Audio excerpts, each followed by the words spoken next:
E3 2016 is happening. Kinda Funny's going all out with Let's Plays and reaction videos all week long. Subscribe now at youtube.com/kindafunnygames to not miss a thing. What's up, everybody? I'm Greg Miller, and this is the Pride of Long Island. Colin Moriarty.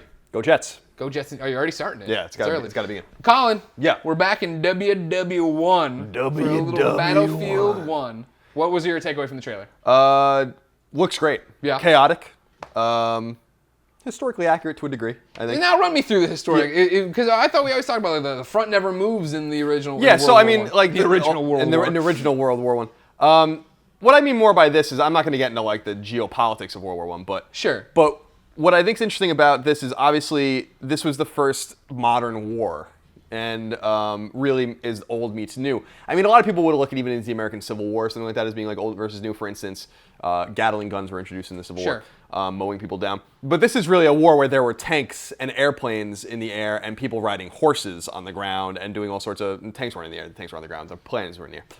And they were riding horses on the ground. Right. So it was really like a mechanized, really the first major mechanized war.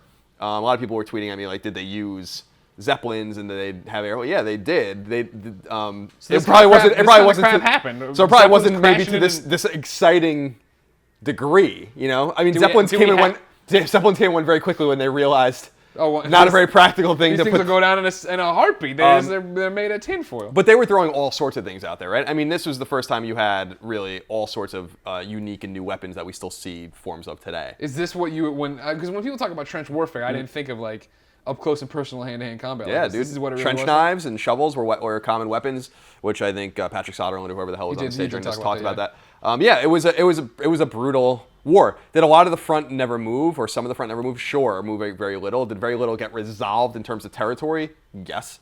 But it was a brutal war. 10, 11, 12, 13, 14 million people, something like that, died in World War I. It was a brutal war. And here in America, we didn't get involved until very late, although we are represented. Yeah, so I think it looks really cool. It looks chaotic. Not a game I'm going to probably play because it's very multiplayer centric.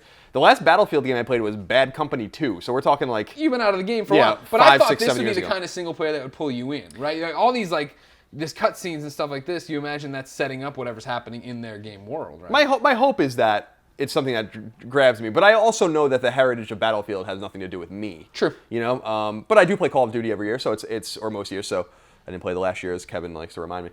Keep them honest, Kev. That's thank you, Kevin. You have to keep us honest. Thank you, Kevin. Kevin, remember the Christmas party?